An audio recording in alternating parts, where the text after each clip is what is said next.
नमस्कार, recipes with तारामध्ये तुमच्या सर्वांचं स्वागत आहे. तर आज आपण नवरात्रीसाठी खूप छान असं रेसिपी बनवणार आहोत. अगदी कमी वेळात आणि कमी साहित्यात बघरीपासून उपवासाचा शिरा. तुम्ही पण नक्की करून बघा. तुम्ही माझ्या चॅनलला अजून सबस्क्राईब नसेल केलं तर नक्की सबस्क्राईब करा. चला तर सुरुवात करू. तर बघू रेसिपीसाठी लागणारं साहित्य.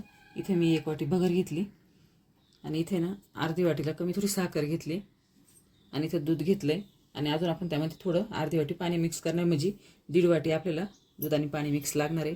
इथे थोडे ड्रायफ्रूट घेतले मी आणि इथे तूप घेतले 2 ते 3 चमचे.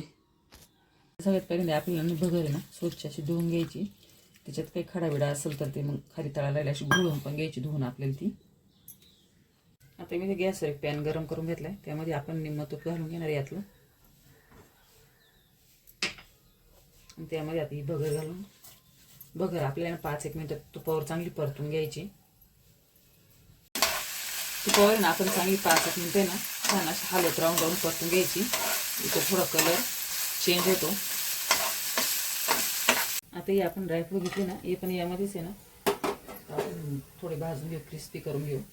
थोडं तूप टाकते त्यावर.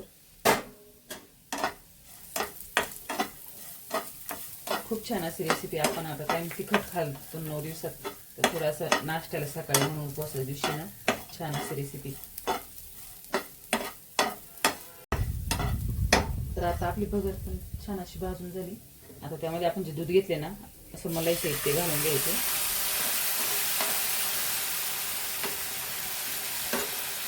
त्याच वाटीनं परत अर्धी वाटी पाणी पण घालायचं आपल्याला. आता यामध्ये परत आपण आता शिजून घेणार आहे पाणी आणि बगर. नंतर मग यामध्ये आपण शेवटी साखर टाकणार. चांगली 5 ते 7 मिनिटं शिजवून घ्यायची.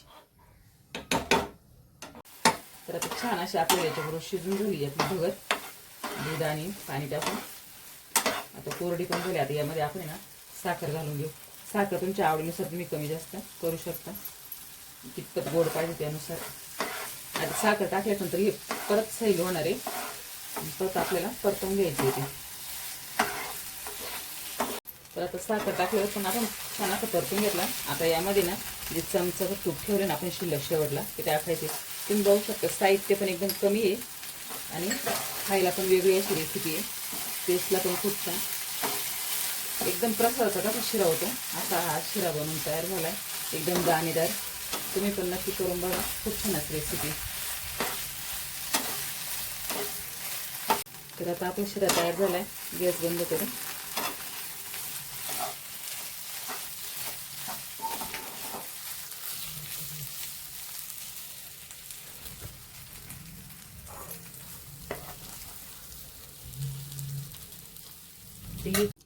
तर आपला उपवासाचा शिरा तयार झालाय. तुम्ही बघू शकता खूप छान असा दिसतोय आणि खायला पण एकदम टेस्टी. कमी साहित्यात आणि कमी वेळेत होणारी अशी रेसिपी आणि वेगळी अशी काहीतरी नवीन.